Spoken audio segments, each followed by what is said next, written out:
একদিকে বন্যার আতঙ্ক, অন্যদিকে রাতে অন্ধকারে বুনো হাতির তাণ্ডব। দুইয়ের আতঙ্কে নাজেহাল বাঁকুড়া জেলার পাত্রসায়ের ব্লকের জলজলা ও কমলসায়ের গ্রামের সাধারণ মানুষেরা।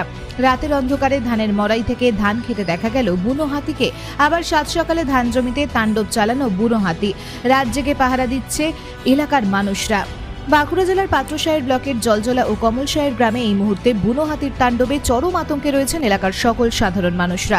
রাতের অন্ধকারে ধানের মড়াই থেকে ধান বের করে খেতে দেখা গেল বুনো হাতিকে। আবার সাত সকালে ধান জমিতে রীতিমতো তাণ্ডব লীলা চালালো বুনো হাতি। পাশাপাশি একটি দোকানের শাটার ভেঙে ফেলে, অন্যদিকে একটি গবাদি পশুকে আহত করে, আবার কারোর ধানের মাড়াই নষ্ট করে দেয়। সব মিলিয়ে চরম আতঙ্কে রয়েছেন এই এলাকার সাধারণ মানুষেরা। একদিকে বন্যা আতঙ্কে রয়েছে গ্রামের সাধারণ মানুষরা। এলাকার বহু কৃষি জমি এখনো জলের তলায়, ব্যাপক ক্ষতির মুখে পড়তে হচ্ছে এলাকার সাধারণ মানুষদের। ঠিক তখনই রাতের অন্ধকারে বুনো হাতির তাণ্ডবে রীতিমতো অতিষ্ঠ গ্রামের অসহায় সাধারণ মানুষগুলো। সংবাদ মাধ্যমের মুখোমুখি হয়ে এলাকার সাধারণ মানুষেরা জানাচ্ছেন, রাত জেগে হাতি পাহারা দিতে হচ্ছে যাতে করে হাতি এলাকার কোনো ক্ষতি না করতে পারে। এই মুহূর্তে চরম আতঙ্কে রয়েছি আমরা, তাই বন দপ্তরের কাছে অনুরোধ, যে ক্ষতি হয়েছে আমাদের সেই ক্ষতিপূরণ দেওয়া হোক।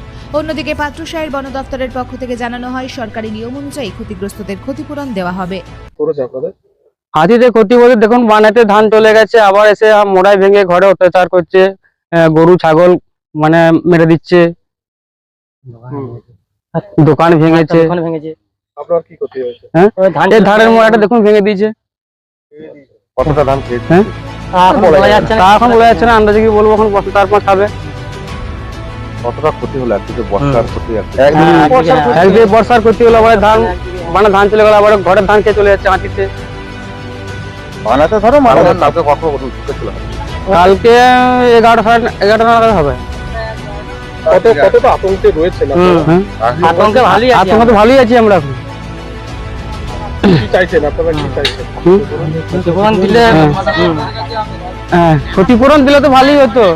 হ্যাঁ, বন্যায় ধান চলে গেছে, আবার বাড়ির ধান থেকে চলে যায়, খাবো কি তাহলে আমরা? আপনার নাম?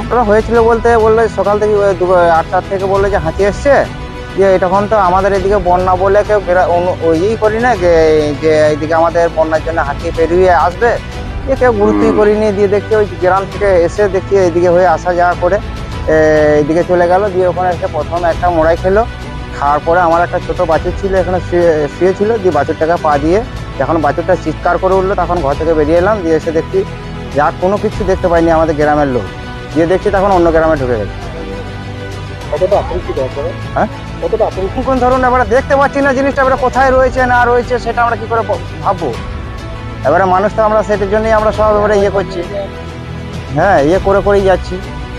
কত নাগাদ এসেছিল? ওইটা এসেছিল প্রায় 10টা 10:30টার সময়। বন দপ্তরের আধিকারিকটা এসেছিল? হ্যাঁ, বন দপ্তরের কোনো লোক? হ্যাঁ এসেছিল, 2 জন না 4 জন এসেছিল। কি চাইছেন আপনারা? এবারে আপনারা যেটা করবেন সেটাই, এবারে আমরা কি বলবো? ধরুন মনে করে এসেছে, দেখুন ধান ফান মড়াইয়ে আরে অনেক কিছু খেয়ে নিয়েছে। তারপরে আমাদের এমনি বাড়িতেও দেখো কি অবস্থা, আর ছেলে পুলেলি কি করে কি আমরা বাস করছি, দেখো খেতে পাবো না। বন্যাতেও ধান চলে যাচ্ছে, আবার বানেতেও অনেক ক্ষয়ক্ষতি হয়ে গেছে। তাহলে আমরা ছেলে পুলেলি কি করে কি খাবো বলুন? আমাদের কষ্ট বিশাল, আমাদের বিশাল কষ্ট। আমাদের এই প্রত্যেক বছরই বানে এরকম করে ধান চলে যাচ্ছে, তাহলে মানুষ আমরা কি করে থাকবো বলুন? দোকান হাতিতে ক্ষতি করেছে, দেখুন এই ধানগুলো মনে হয় ধানগুলো খেয়ে নিয়েছে। আবার দোকান ভেঙেছে, একটা বাছুর এমনি গরু একটা শুয়ে আছে, তাকেও কাঁকাল ভেঙে দিয়ে চলে গেছে। তাহলে আমরা ছেলে পুলেলি বাস করছি, আমরা কি করে কি আমরা ইয়ে করবো বলুন? ছেলে পুলেলি কাটছে আর কাটছে। হ্যাঁ, পাশের গ্রামে তাদেরও ক্ষতি করেছে, দোকানও ভেঙেছে, আবার আমাদেরও ক্ষয়ক্ষতি, দেখুন ধানগুলো খেয়ে নিয়েছে হাতিতে। তাহলে আমরা ছেলে পুলেলি আমরা বাস করছি, এবারে নিজেদেরও যদি কিছু ক্ষতি করতো তাহলে কি হতো? বাচ্চা ছেলে আছে আর আছে, তাইলে বলুন আমরা কি চাইছেন এখন? এখন চাইছে আমাদের ক্ষয়ক্ষতি চাই। আমরা কি খাবো? আমাদের ওই যে অর্থ ক্ষয় করে দিয়ে গেছে, তাহলে আমাদেরকে এটা একটু চেষ্টা করে দেখবেন, আমরা ক্ষয়ক্ষতিটা আমাদের যেন দেয় সরকার। হ্যাঁ, ওটা পাবে সরকারি নিয়ম অনুযায়ী, যেটা ক্ষয়ক্ষতি হয়েছে। কি ক্ষতি হয়েছে? একটা আইসিডিএস ঘর ভেঙেছে, তারপরে একটা